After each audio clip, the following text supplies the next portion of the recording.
Okay, so this is what I've built. I made got a little circuit board and some wires, soldered them onto the right little dots, which was bloody difficult. Set these headlights, and now I haven't set up yet this light bar and that light bar. I've wired in together, and now I've connected it to this via that little thing I made, and that is switch number E. Hit that, on they come. So I have remote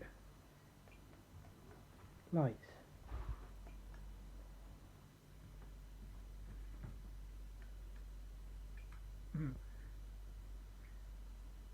Pretty cool. I'm going to wire these lights in, but I ain't going to do it yet. I'll do it another day, but I'll probably wire them in separately so I can switch them on and off and switch them on and off, which will be cool. Yeah, and I just got this, which is awesome. Really like this thing.